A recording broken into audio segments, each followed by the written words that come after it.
Hello, Happy New Year, welcome back. I'm really sorry about the very long hiatus that I took from making videos again, but I'm sure you'll be very happy to learn that I've decided that in 2023 I'm going to make at least one video a month. So yeah, hopefully you'll be seeing much more of my face at least once a month. I feel like that's kind of reasonable. Today we're not talking about Life is Strange, I mean not just Life is Strange. I decided a few months ago to make a tier list of every single game that I had in my Steam library because I just hit 100 and I thought it was a nice number and I thought maybe people would want to see that. So yeah, I made this tier list with every single game.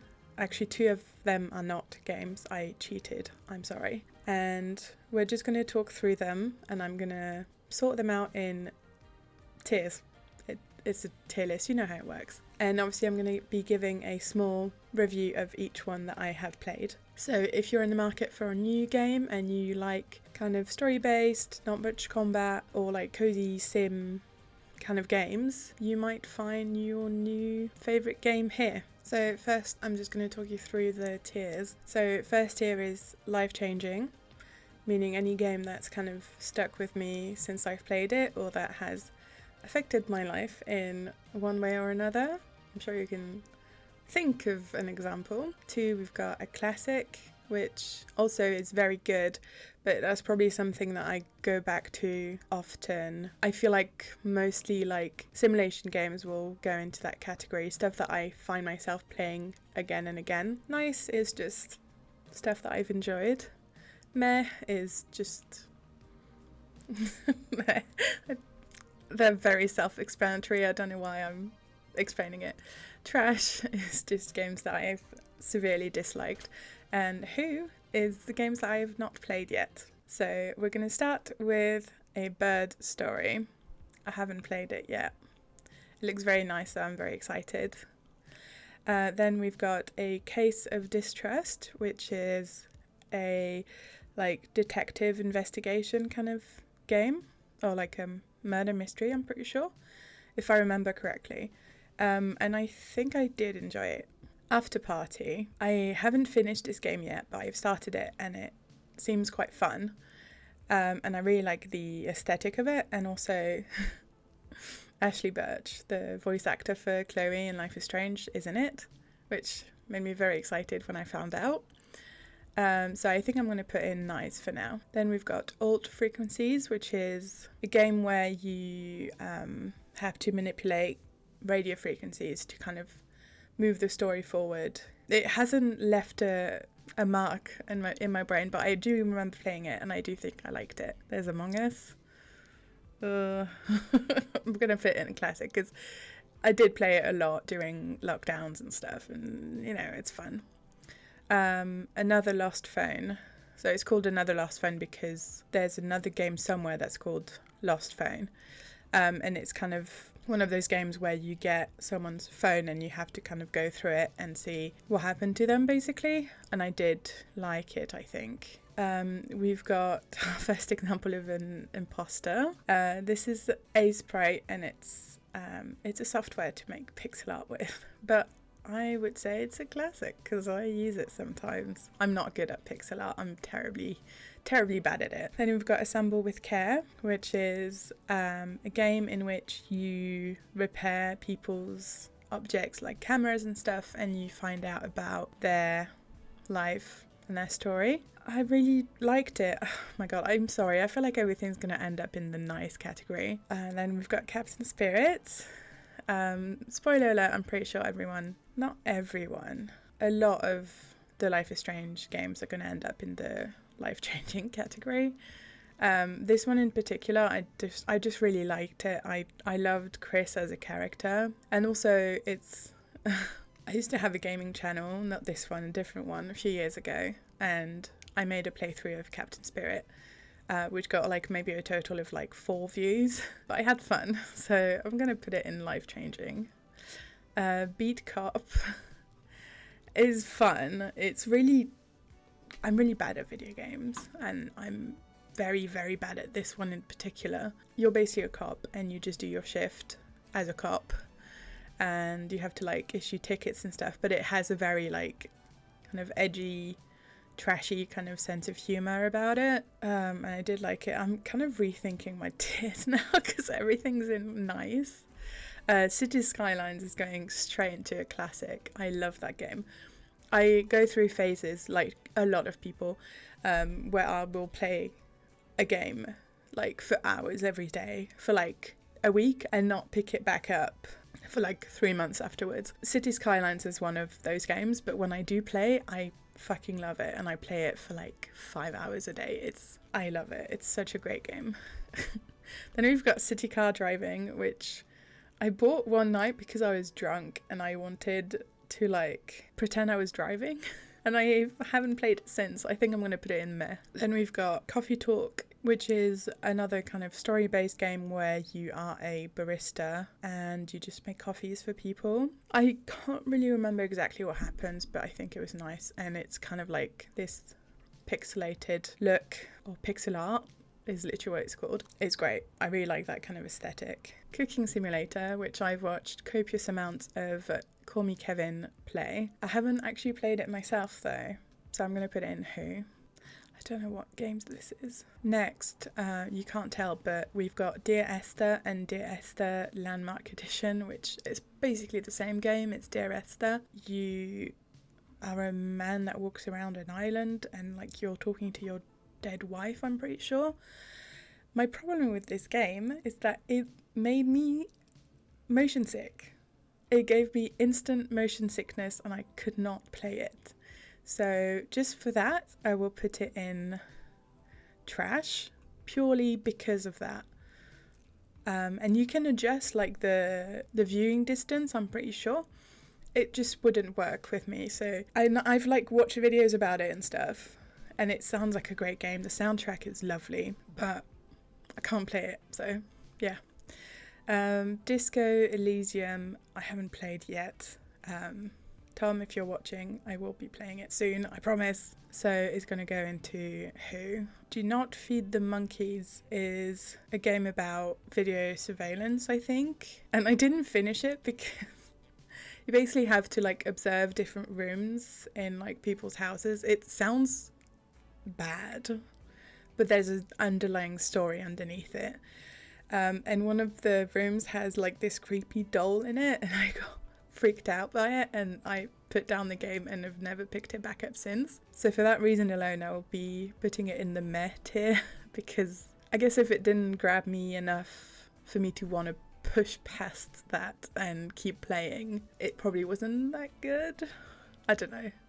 Let me know if you've finished it. Next we've got Don't Forget Me, which is a very short game. It's a pixel art game as well, and I love that kind of stuff. It's about memories, and I can't remember much more than that. I think I liked it. I think the ending was very like underwhelming. I remember that, so I'm going to put it in meh.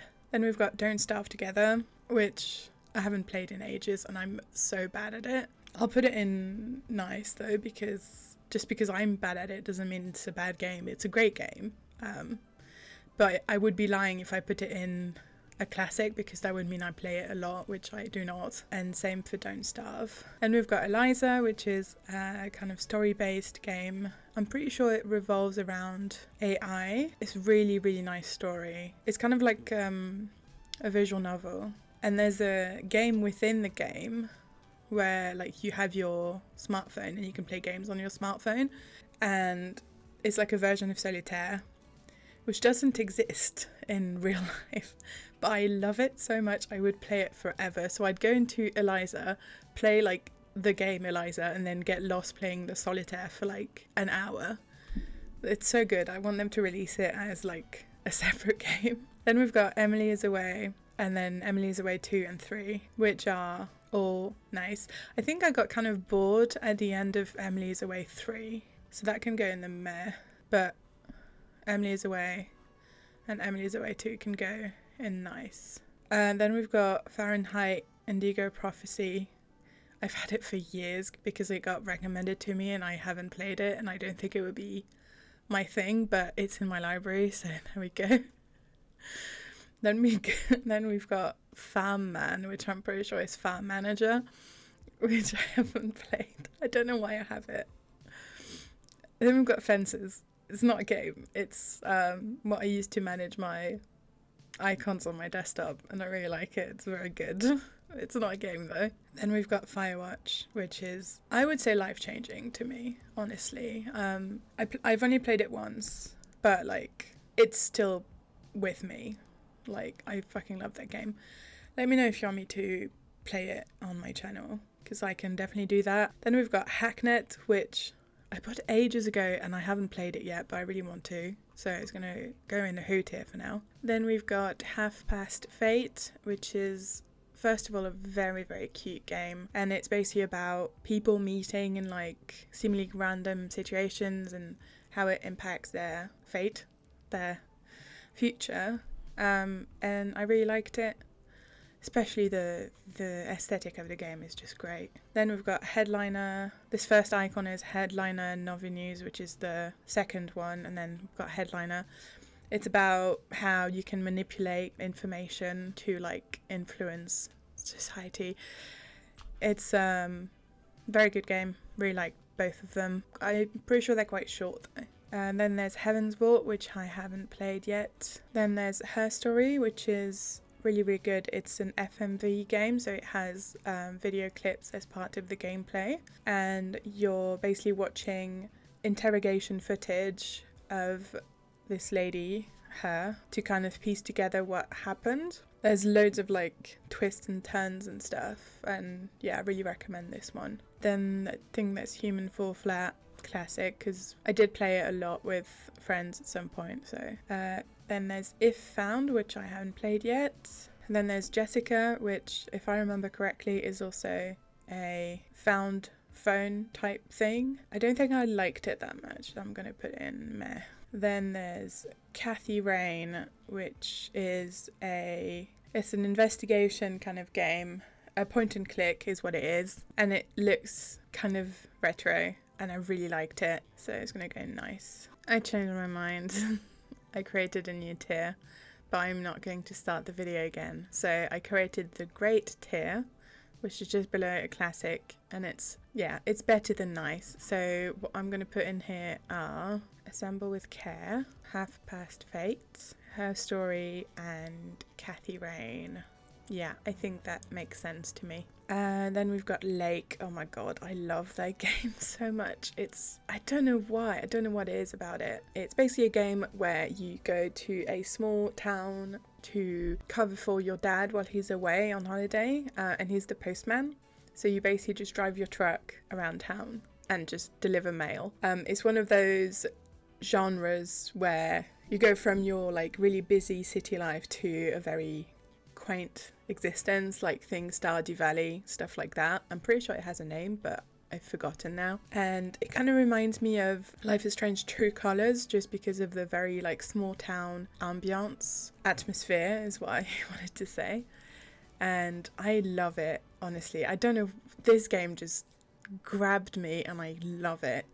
So for me it's life-changing and I want to play it again. And you get to actually drive the truck around, and I'm so incredibly bad at it, but it was so much fun. And there's also like romance options, and you can like talk to the people of the town, and the game is beautiful and you can take photos in it. I really recommend it.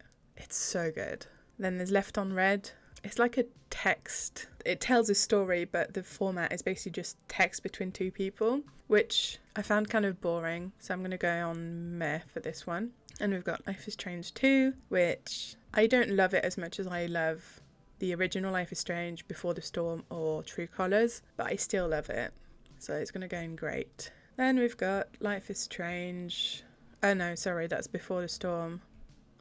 Oh yeah, okay, so because I wanted to include 100 games, obviously there's the remaster, and then the original versions of each game. But for me, they're all going to go in life-changing. True Colors as well. Well, actually, no, the remasters can go in great. No, they can go in nice. I'm thinking about the glitches now. But the original games, Before the Storm and Life is Strange, were life-changing to me. The reason why I say that is because obviously I love them so much, but also like since I've made my iceberg video about Life is Strange, I've finally managed to grow this YouTube channel that I've been working on for years, so it literally is life-changing for me. So thanks, Life is Strange, I guess. But yeah, the remasters can go in nice because they weren't perfect by any means, unfortunately. Then we've got Littlewood, which I've only played very little of. It kind of wants to do what Stardew Valley did, but not as well. So I'm going to put it in meh.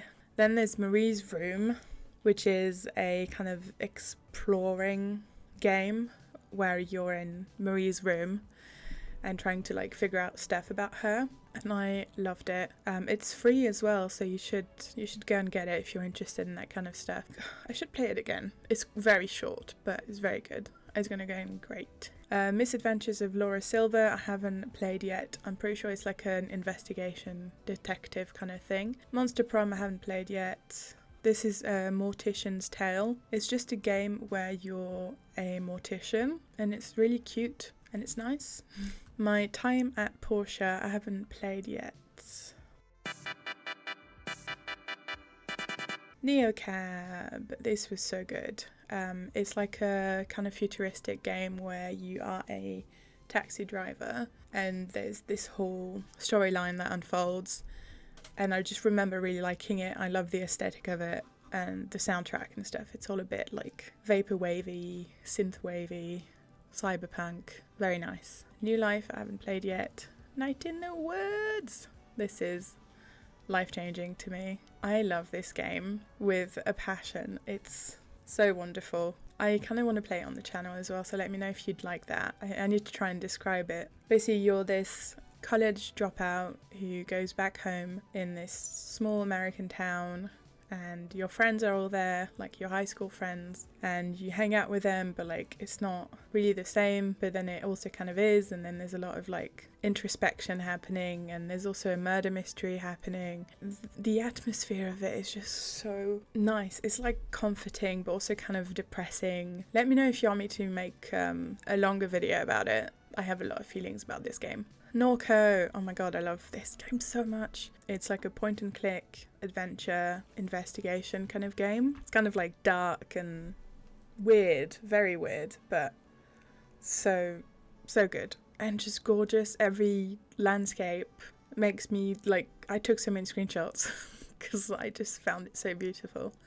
So it's going in, yeah, it's going in great. A Normal Lost Phone, that's the first one, and then Another Lost Phone is the second one. Oh, I don't want to give anything away, but I think I related or like liked the story of this one a bit better than the other one. Not Tonight and Not Tonight 2. These are very good. You're a bouncer and you can decide to let people in or not, and you've got rules to follow. And then, so I played the first one and I loved it, so that's going in great. But then the second one I haven't finished because it kind of lost me, so it can go in meh. Although I do want to finish it though. Oh well, there's two of them. One came out before the other, I can't remember which one, but they are very good. They're kind of surveillance based again. Basically, you are responsible for like investigating on the internet about a series of attacks, and you like look into people's messages and social media and everything, and it's just really cool. Like it's a very different kind of game. I really liked it. The aesthetic is quite cool as well. So I can't remember which is which, but they can both go in great, I think. Oxenfree, life-changing, I think, right away. I'm so excited. There's a new game coming out soon. I don't know when it's coming out. I don't know if it's soon, but they're making a new game. Oxenfree, you basically you explore an island with your friends and shit happens and weird stuff happens. It's kind of creepy. It's got a very little amount of creepy, but I'm not good with creepy, but I get over it and I think it's worth it. Party Hard. There's three of them. There's Party Hard Tycoon, and Party Hard 2. Those games are hard. I'm very bad at them. I think I finished Party Hard. Why do I sound like that? Party Hard. You know when you say something several times in a row and then it kind of loses all meaning? I finished Party Hard with great difficulty, but I did enjoy it a lot and the soundtrack is so good. And then Party Hard 2 I haven't finished. I think I got bored. And then Party Hard Tycoon I haven't tried. PC Building Simulator. I got this game for free. I haven't played it yet. Pendulous Swing. I think it's like a 1920s themed RPG, but I haven't played it yet. Planet Coaster and Planet Zoo can both go in the great, because I play them all the time. They're the same kind of thing as City Skylines. I just go back and play it for like hours. Rain Swept. I abandoned this game after like 5 minutes, so I'm going to put it in trash. The Red Strings Club. So good. I still remember it now. I played it years ago. I think the Red Strings Club is what gave me an appreciation for pixel art games. It's the first one I played of that kind of genre, I'm pretty sure. It's a game where you're in the future. It's a story about technology and how it affects our lives, and good or bad, basically. This is Scribblenauts. I haven't played much of it, honestly. But I thought it was fun, but like I haven't played too much of it, so it'll go in nice. The Sims 3 can go in a classic because I spend so much time on that game. Then we've got Song of Faka. The prologue is just a demo, so in this game you are a hacker that hacks into like CCTV and stuff like that around the city to assist the police at first and then other people to like solve crimes, basically, and it's a lot of fun. I really liked it. Also, it's kind of gay, so great. Oh, and there's Source Filmmaker, which I've never even used. I don't know why I got it.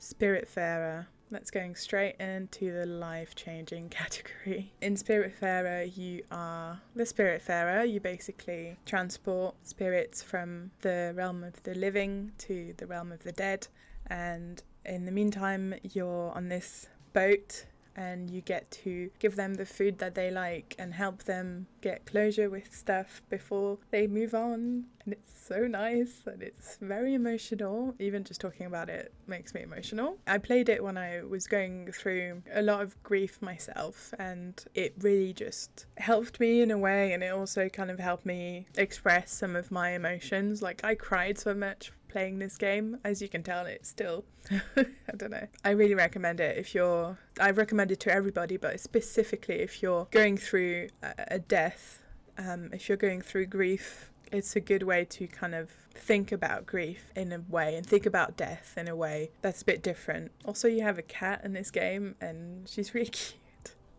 The Stanley Parable. It's very good. The narrator creeps me out, so I haven't played it for too long at a time. If you're not familiar, it's a game where I'm not sure how to sum it up myself, so I'll just read you the little synopsis from the store page. The Stanley Parable is a first-person exploration game. You will play as Stanley, and you will not play as Stanley. You will follow story, and you will not follow story. You will have a choice, you will have no choice. The game will end, the game will never end. So it's like very meta, very existential, and I don't like it because there's a narrator who tells you what to do, and if you don't do it, he yells at you, and I can't handle it, basically. But it's a good game, it's just not really for me.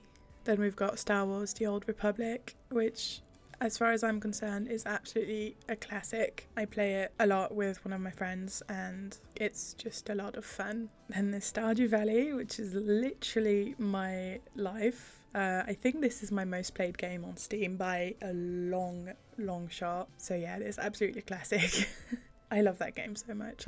It's become my personality at this point. Like it's quite alarming. Then there's Strange Horticulture, which is really good. I'm going to put it in great. Basically, you are a herbologist and you sell these magical plants to people who like come to you with like issues, and you have those magical plants that can help them solve those issues. And it's very like quiet and chill, and there's a cat that you can pet. The noises are all very like ASMR-y, like it's just very calming. And there's also like a intrigue going on in the background, which is quite dark.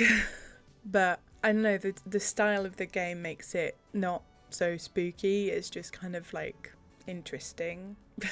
I'm so good at this. I love describing things. I love using words. Then we've got the exit game of Rachel Foster, because YouTube's going to be on my ass if I say the word. So this is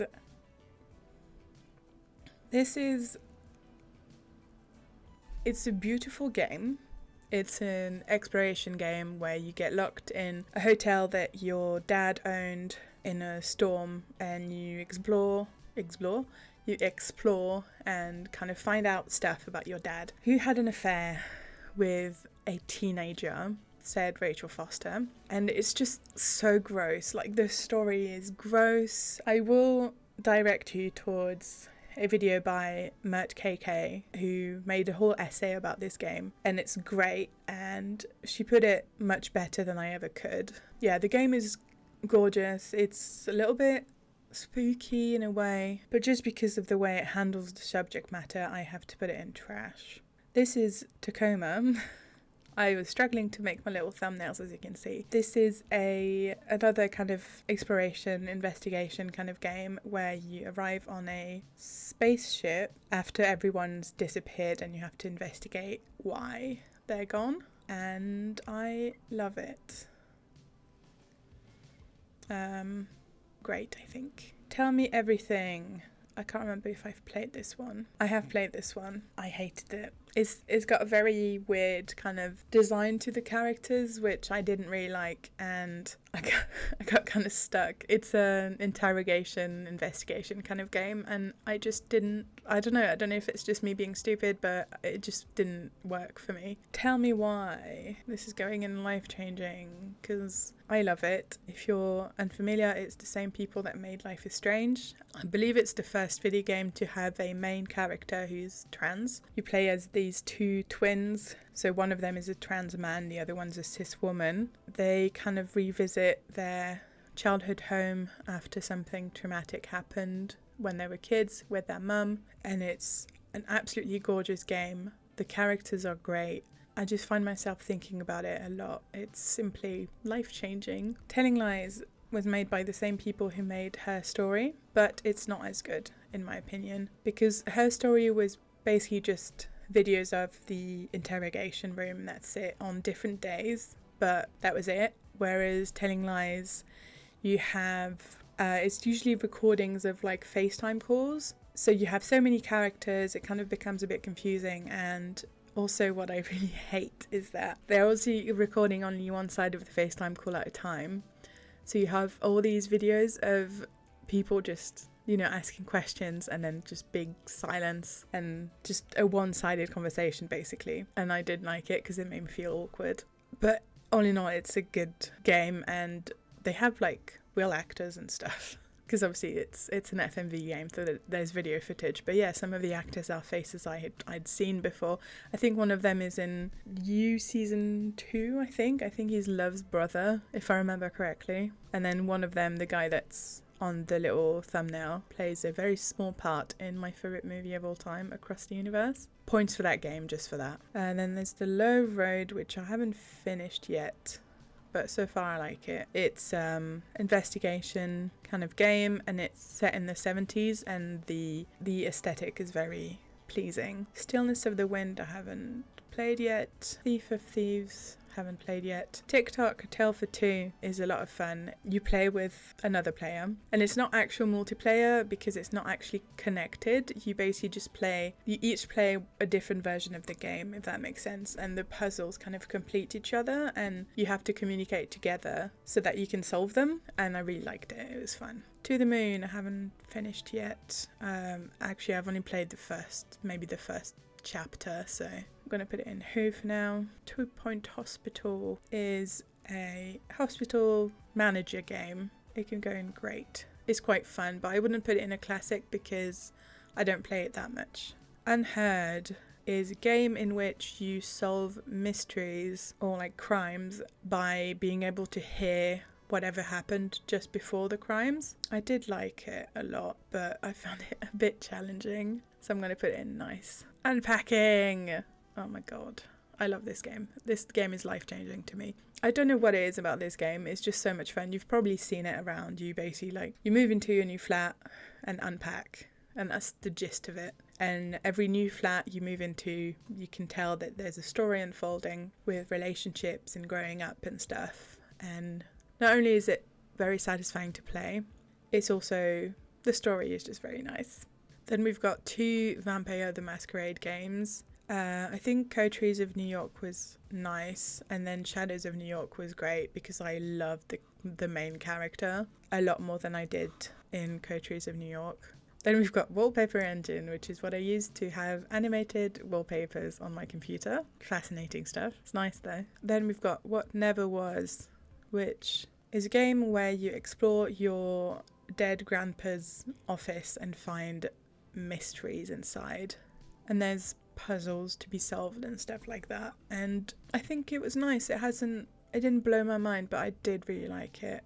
And then there's What Remains of Edith Finch, which is... Oh, dropped it. Which is life-changing. This game is ingrained in my brain forever. I wish I could rewind and play it again for the first time. I made one of my friends play it because I wanted to like live vicariously through him. I've watched MatPat from Game Theory play it. Like, I'm trying to do whatever makes me feel like I'm playing it for the first time again, because that game is a masterpiece. I don't know what it is about it. It's so dark. Basically, it's a story about this family, the Finch family, who seem to have a curse in which every generation, all the kids die apart from one of them, who then carries on the family bloodline and thus the curse. And in the game, you play as Edith, and she goes back to her family home and explores it, and by doing that you find out what happened to each and every member of the family. So it's basically very dark because it's all about people passing away. But the way it's done, the look and the atmosphere of the game, and every chapter about each member of the family has a different kind of play style and design, and it's so great. One of them in particular, the cannery, if you know, is just simply burnt into my little pea brain. I played this game years ago and I haven't got over it yet. So I think it's a great one to finish with for sure. So yeah, that's my tier list. You can have a little look at it. I'll probably put it in the description as well. Fun fact, I now have 179 games, none of which I have played. Well, none of the extra ones of which I have played, apart from a few. So I might do a second video like this in a few years probably, when I've played some of them. And obviously I have all of these to play, which is honestly not as bad as I thought it was going to be, because I do have a habit of buying games and not playing them, but I really thought I would have a lot more in this category.